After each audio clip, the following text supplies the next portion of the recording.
내년에 최저임금 심의 법적 기간이 오늘로 마감됩니다. 경영계는 지난 2년간 이 최저임금이 과도하게 올랐다며 최소한 동결을 강력하게 주장하고 있습니다.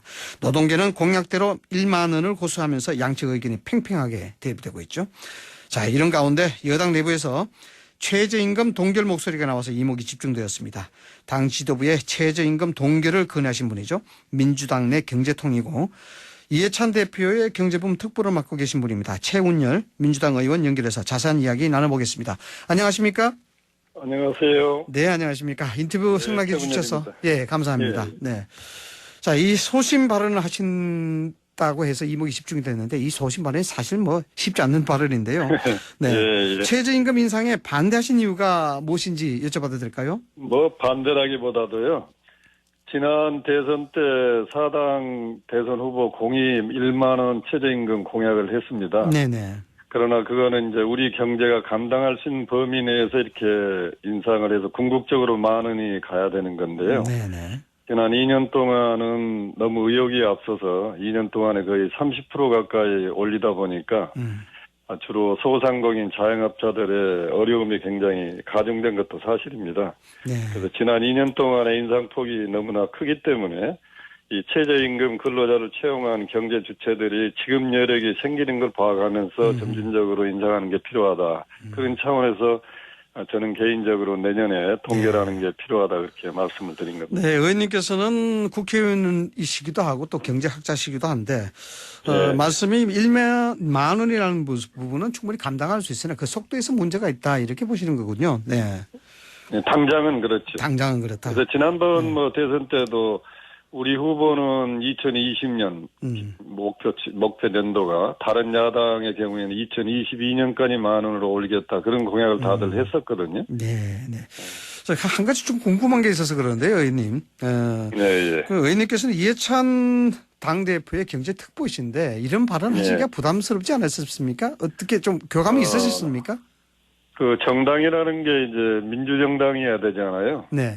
다양한 의견을 개진을 하고 그거를 지도부나 최종 결정권자가 다 고려해서 결정하는 것이 바람직하지 일사불란하게 한 의견만 가지고 있는 것은 민주정당의 모습이 아니라고 생각합니다. 네. 우리 이해찬 대표께서도 이런 여러 가지 의견 개진에 대해서 다 경청하는 그런 모습이시기 때문에 저는 크게 부담을 드리지 않고 실제 현장의 목소리를 정확하게 전달해 드린 게 제 역할이다 그렇게 생각합니다.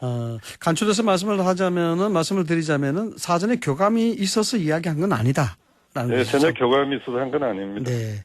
당론으로 제안하시기도 하셨는데 당내 의견은 어떻습니까? 그래서 이제 그건 조금 와전된 부분도 없지 않아 있는데요. 네. 다양한 의견의 표출인데 이걸 당론으로 하자 그렇게까지 제가 대안한 건 아니고요. 제안하신 건 아니고. 최종 결정권은 최저임금위원회에 있기 때문에 네. 여러 가지 목소리를 우리가 내줌으로써 그분들이 경제의 실상을 반영해서 가장 합리적으로 결정하도록 도와주는 그런 역할이다 이렇게 보시면 되겠습니다. 네, 일종의 그 논의의 다양성 때문에 이런 얘기를 하는 것이다라고 이제 설명을 하시고 있군요. 그래도 민주당이 집권 여당인데 당론이라든가 아니면 전체적인 의견이 이렇게 가면은 최저임금위원회에서 좀 부담 가지지 않을까요? 저도 개인적으로는 그렇게 기대를 해봅니다. 네. 그리고 경제 현장이 지금 굉장히 어렵잖아요. 네네. 그 어려운 게 좀 반영이 돼서 결정을 해야지 명분과 그것만 가지고 하다 보면은 이제 부작용이 지금 많이 나타나고 있으니까요. 네, 알겠습니다. 아시다시피 오늘이 바로 내년도 최저임금 결정 법정 시한인데요. 지난 3년간 30% 오른 최저임금, 약간 언급을 하긴 하셨습니다만은 어떻게 보십니까? 저는 개인적으로 그게 너무 의욕이 앞선 과다한 인상이었다. 과다 인상. 지난번에 장하성 정책실장 같은 분도 17% 올린 다음에 자기도 깜짝 놀랐다 이런 얘기를 한 적이 있잖아요. 네네. 그러니까 합리적으로 보면은 너무나 이제 2년 동안의 과도한 인상은 사실인 것 같아요. 그래서 이 최저임금 근로자들을 채용하는 회사는 대기업은 아니지 않습니까? 네네. 주로 소상공인 자영업자들이 최저임금 근로자를 채용하고 계시기 때문에 이분들의 어떤 지급 여력을 키워주는 여러 가지 정책. 그래서 그게 이제 우리 정부가 추진하는 이 공정 경쟁입니다. 이 공정 경쟁의 풍토를 좀 자리 잡게 하고 점진적으로 이렇게 인상을 해서 근로자의 복지를 향상시켜주는 게 필요하지 않을까 그런 생각을 가지고 있습니다. 10,000원이라는 전체적인 부분은 그렇다 하더라도 속도에서 이제 문제가 있다는 것이 여러 분야에서 지적되고 있는 사안인데, 예. 2년 동안 이렇게 30% 올랐다 그러면은 문제가 있다라고 비판이 나오는 상황에서 예. 민주당 입장에서는 전체적으로 이걸 좀 브레이크라고 그래야 될까요? 좀 어느 정도 완화할 수 있는 완충 역할을 해야 되지 않을까요? 그래서 지금 우리 당내에서 여러 의원님들하고 얘기해 보면요. 네. 저와 같은 생각을 갖고 계신 의원님들이 상당수 많으시고 네. 또 만약 인상하더라도 물가 상승률 정도에 최소화해야 된다. 이렇게 걱정하시는 의원들이 아마 절대 다수가 아닌가 그렇게 생각이 됩니다. 절대 다수로 그런 분들이 생각을 많이 하고 계시다. 예. 예. 정부는 이제 최저임금뿐만 아니라 말이죠. 소상공인들을 위한 일자리 안정자금, 다양한 세금 감면 제도 이렇게 이제 함께 지원했는데 결국 의원님 보시기에는 이 효과가 어떻다고 보십니까? 저는 상당히 효과가 있다고 생각이 됩니다. 이런 걸 받은 이제 경제 주체들은 별로 말씀이 없으시잖아요. 네네. 그러나 이제 최저임금으로 부담을 느끼는 그런 소상공인이나 자영업자 이런 분들이 이제 폐업을 하셨다든지 또 근로자 수가 또 줄어든 변도 없지 않아 있잖아요. 네. 이런 피해를 본 분들의 목소리는 굉장히 이제 이렇게 표출이 많이 되시고 혜택을 본 분들은 그냥 침묵을 지키시는 그런 내용이기 네. 때문에 저는 보면 전체적으로 효과는 긍정적인 효과가 있는데 부작용이 일부에서 이제 과도하게 나타나고 있다. 저는 이렇게 생각합니다. 예. 의원님 보시기에는 우리 경기를 고려했을 때 정말 적절한 최저임금 수준 어떻게 보십니까? 그거는 정확하게 얘기하기는 어려운데 지난번에 이제 여러 정치권에서도 지금 그 당시 한 6천 몇백 원의 최저임금 너무 낮다. 10,000원으로 가더라도 월급으로 한 사람은 한 230만 원 가까이 됩니다. 그러면 우리가 최저임금만 받아가지고 생계를 유지하는 가구라고 생각한다면 한 달에 230만 원 가지고 살기가 참 어렵잖아요. 그렇죠. 그러니까 그분들 입장을 생각하면 이제 그런 정도로 가야 되는데 그래도 이제 지급하는 주체가 있기 때문에 이분들이 지급할 여력을 갖추는 게 우선 중요하다. 그리고 상식적으로는 생산성의 범위 내에서 이제 인건비로 올라가는 게 기업이 사는 길이라는 게 일반적인 교과서적인 얘기거든요. 그러니까 우리가 그런 걸 전체적으로 고려해서 아마 추진을 해야 되지 않을까 봅니다. 이게 여러 분야에서도 이런 지적이 없지 않아 있었습니다만은 이 최저임금 문제가 여러 가지 이제 비판적 소지가 많이 이제 제기되다 보니까 여기에 대한 대안으로 업종별 차등 적용을 주장해야 된다, 적용을 해야 된다 이런 목소리도 나오고 있습니다. 저는 처음부터 그렇게 주장을 했습니다. 저 개인적으로는 지역별 차등화, 업종별 차등화가 필요하다.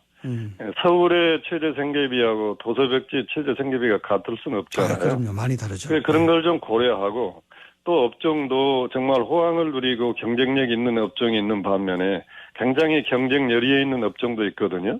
여기에 똑같이 비용의 수준을 같이 하라고 그러면 견뎌낼 수가 없습니다. 제가 재밌는 거는 한 달 전쯤에 고척동 싱가포르 전 총리가 와서 대담을 했는데요. 그 나라가 왜 저렇게 잘 되느냐를 쭉 설명하면서 그 이유 중에 하나가 자기들 최저임금을 올렸는데 이거 올릴 때 각 업종별 분석을 제대로 잘해가지고 업종별에 적합한 최저임금 제도를 도입했더니 정착이 쉽게 됐다. 이런 말씀을 듣고 우리도 참 그걸 반면교사로 삼아서 좀 잘해야 되겠다는 생각을 많이 가졌습니다. 네, 그럼 되짚어 보면은 사실상 이 최저임금 인상이 전체적으로 맞는 방향이긴 하나 기본적인 준비라든가 좀 분석이라든가 이런 게 좀 미미했다 이렇게 볼 수도 있는 거겠네요. 네, 맞습니다. 저도 그렇게 동의합니다. 네. 수출 지표 이게 참 큰일인데요. 우리나라 경제 관련 지표들이 역대급으로 지금 하락하고 있다고 해서 걱정이 많습니다. 정말 심각한가요, 의원님? 저도 어제 우리 의원청에서 그런 말씀을 좀 드렸는데요. 지난 1, 4분기 성장률이 이제 마이너스로 발표돼서 많은 국민들께서 충격을 받으셨잖아요. 그 내용을 보면 이제 이 민간 부분의 성장률이 0.1%고 플러스 네. 정부 부분이 이제 마이너스 0.6인가 그렇더라고요. 네. 근데 정부 부분은 이제 작년 4, 4분기 때 예산 집행이 집중적으로 됐기 때문에 기저 효과에 의해서 나타난 일시적인 현상이어서 2, 4분기로 올라가면 아마 회복이 될 겁니다. 네. 그러나 민간 부분의 0.1%라는 게 상당히 위험한 신호다. 네. 지금 우리 경제를 받쳐줬던 전통 제조업의 경쟁력이 급격히 떨어지고 있고 네. 미국과 중국의 무역 전쟁이 우리가 생각보다 훨씬 더 오래가고 강도가 높잖아요. 수출 의존도가 높은 우리나라 입장에서 아마 가장 큰 그 피해를 보는 게 아닌가 싶어서 이렇게 가다 보면은 잘못하면 우리도 마이너스 성장까지도 갈 위험이 지금 상존해 있다. 저는 그렇게 좀 걱정을 하고 있습니다. 네. 이게 경제 지표 상황들을 대충 짚어보면요. 뭐 OECD 발표도 있고 민간 연구소 발표도 있고 있는데 제각각 수치가 조금씩 달라요. 예, 이런 예. 부분들은 어떻게 설명을 좀 해야 될 것 같습니까?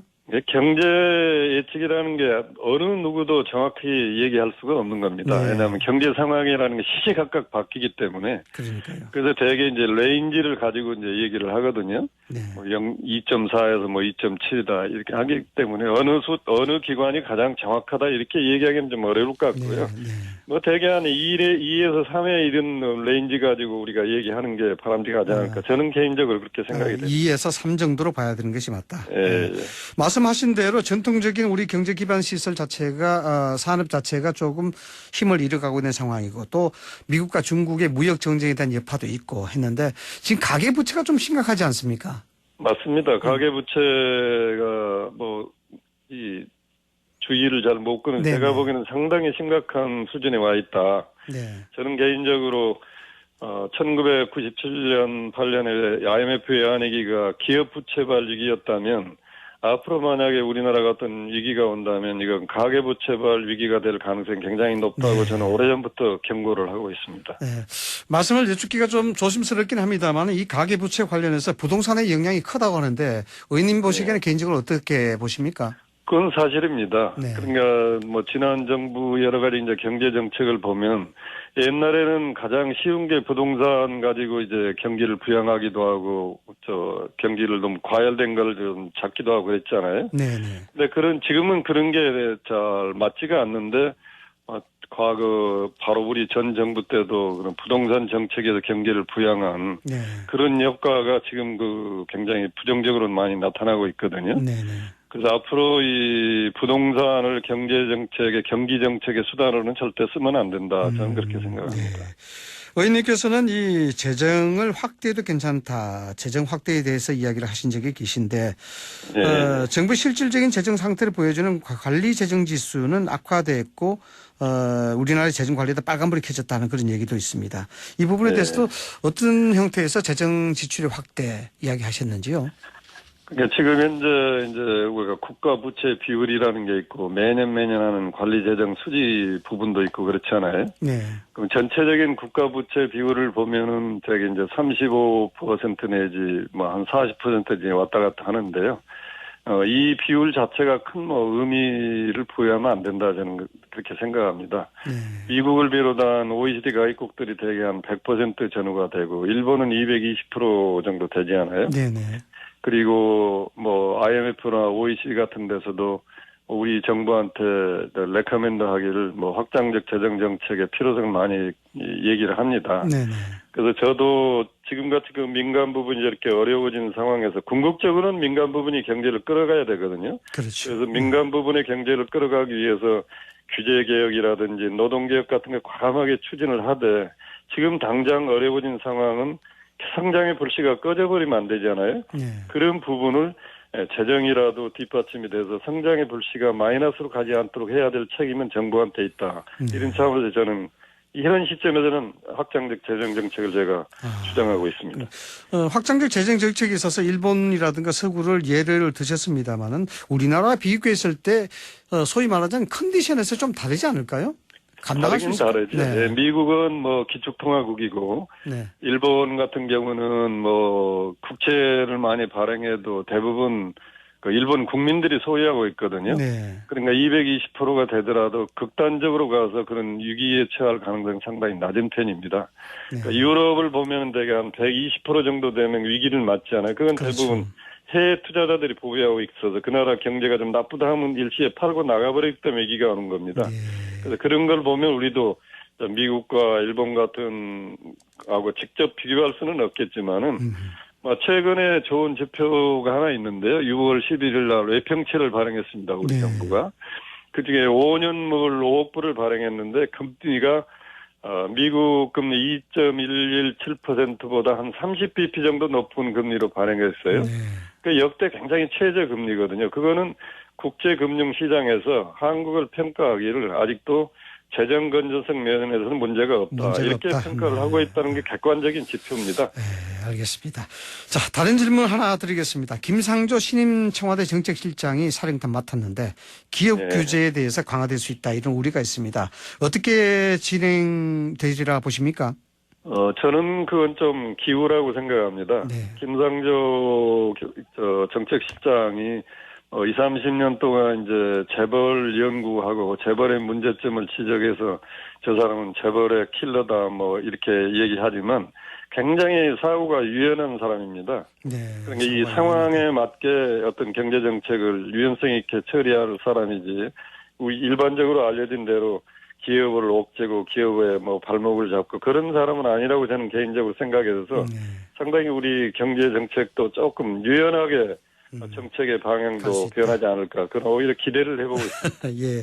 자, 평가는 조금 뭐 다를 수는 있겠습니다만은 소신 발언으로 인해서 국회 의원님께서 상당히 주목을 받으셨는데요. 예. 이번 정부의 3대 경제 정책인 소득주도 성장, 혁신 성장, 공정 경제 방향 설정 맞다고 보십니까?